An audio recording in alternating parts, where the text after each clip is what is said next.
I'm going to show you how I teach the square lash. In my previous video I showed how we start with a clove hitch, and I've already shown how I would obviously slowly teach the clove hitch, so I'll quickly do one now. 2 rabbit ears, 2 bunny ears, whiskers either side, 1 really long whisker, 1 short, and let's get that loop round again. And we pick up the first ear, put it on top of the second ear, get your stick and push it through the hole and pull both ends of the string, and then you have an H there, H for hop. So there's the first part of the square lash, that's just to get it all ready. And then I ask the children to find their, obviously they've got their 2 sticks, and then we'll make a mark at the top of the second stick. This will help guide where they're going to put their string to make the square lash, because I find this is quite a difficult lash for younger children to get to grips with. So we'd either mark it maybe with a knife, or in this case I've just marked it with some chalk. And I asked them to keep this bit of the clove hitch string really clear, because they're going to use that at the end to tie off their lash.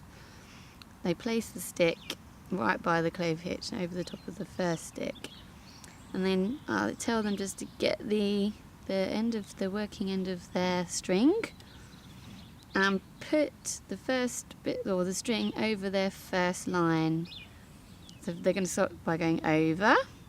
They pick it up and hold it firmly, because now they've got to go under.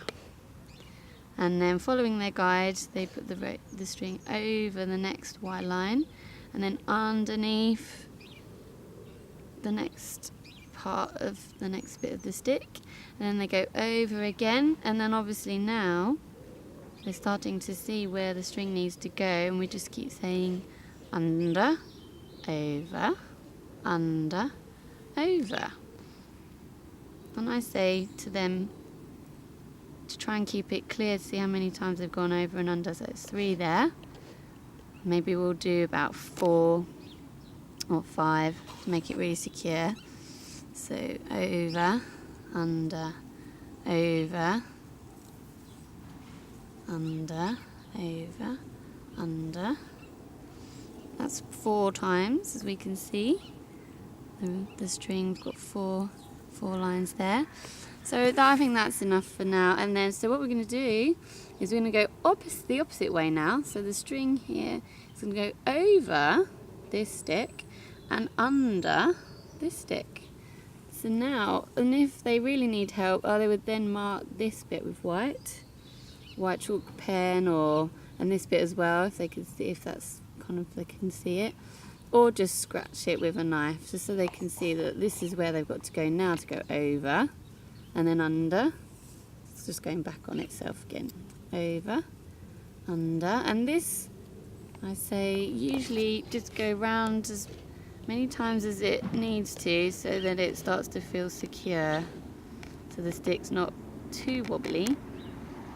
Under, over, under, over, under, over, and that looks quite secure to me. So using this little bit of the extra string that I asked the children to keep sticking out, we then tie it off. Because I work with younger children, I just ask them that they just can do just a normal knot, quite firm, maybe 2, just a normal little knot. And then we'd cut these extra bits off to make it look nice and neat, and then to sort of neaten it up a bit, and that's the first square lash. And then they'd obviously carry it on if they were going to make a frame or something else. But yes, that's how I would teach the square lash.